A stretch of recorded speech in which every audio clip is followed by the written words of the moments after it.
From Las Vegas, it's Let's Talk News Now with Rick and Ella. Yesterday, we had Marty Gruber with us to talk about the impact that he's making in young people's lives. Admittedly, we ran out of time. So, Mr. Gruber, thank you for coming back again today, because I have to tell you, if nobody else was intrigued, I know there were, but if no one else was intrigued, I was so hugely impressed with your simplistic approach, but direct approach in talking to now over 160,000 students over a 12-year period, is that correct? That's correct, Or yes. 12-year period of time here in the Clark County school systems.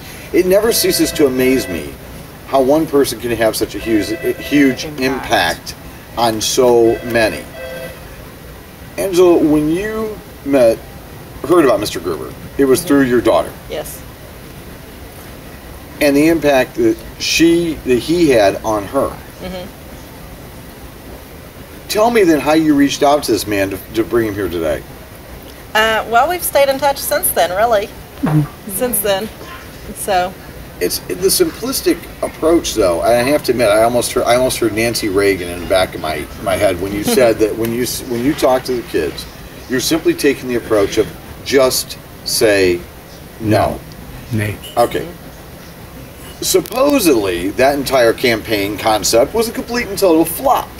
Obviously, it was not where you're concerned. You're an enigma, maybe, okay, in the fact that the campaign, the Just Say No campaign to drugs, basically, most people would agree, did not succeed. How is it that you're able to actually get students to pay attention to you versus a celebrity endorsement? The first lady of the land. Or even sometimes their own peers, because the biggest thing that, the biggest disconnect between parents and teenagers is they think, oh, you're so old, you don't know what I'm going through, blah, blah, blah, blah. So how do you manage to break through that barrier? I break through that barrier because I've been there and done it, okay? And I tell them the truth. I don't sugarcoat anything. In fact, the letters I get from these kids, they mention that, well, I'm glad you didn't sugarcoat the program. They want to know the truth, and they're willing to learn. There's a lot of good kids out there. There's more good kids than there are bad, that's for sure. And they listen to me, and they connect with me, they connect with the program. Their parents, they tell them, well, don't do drugs. Well, why shouldn't I do drugs? They go to school, their teacher tells them that they shouldn't do drugs. They give them the textbook version of why they shouldn't do drugs, and the first thing the kids ask their teachers, did you ever do drugs? And the teacher says no, of course, and in one ear, out the other. But Marty Gruber, this old man, gets up there and he lays it out to him. He tells him about how his youngest son got killed on a motorcycle while high on drugs. His oldest son went to prison because of drugs. I became homeless because of drugs, and he became mesmerized.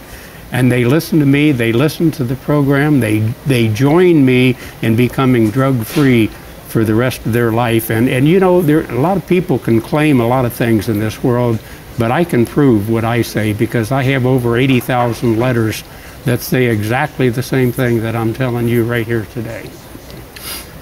When you talk about drugs, Marty, are you talking about street drugs predominantly? Are you talking about pot, meth, heroin, so on and so on? Are you talking about any and all types of drugs? Drugs, period. Alcohol, cigarettes, marijuana, cocaine, white powder drugs, the synthetic drugs that are out now that are killing a lot of kids. I cover it all.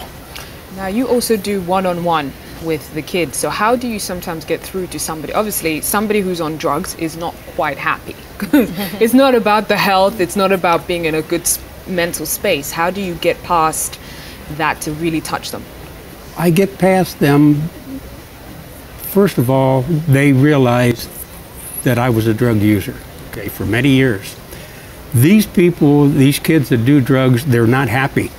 Right. And they realize, a lot of them, that they've made a mistake, but they don't know how to get out of the situation that they're in. The biggest hole that we have here in Clark County School District is the 6th and 7th graders get no drug training whatsoever. 5th grade gets DARE, 8th grade gets health.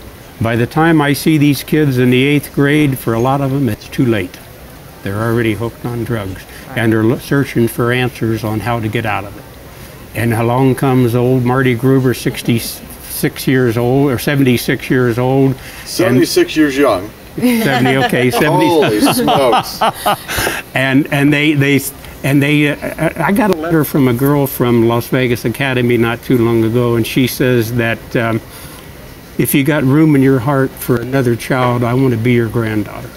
Oh, wow. Now, yeah, and I get letters from kids saying, well, would you be my grandpa and do things with me? And they connect with me, and they connect with what I do, and they listen to what I have to say, and then they act on it. Not only is this a growing experience or learning experience for these kids, but it's a growing experience for them. Marty, we have to go, but I want to thank you again for sharing a second day with us here on Let's Talk News Now.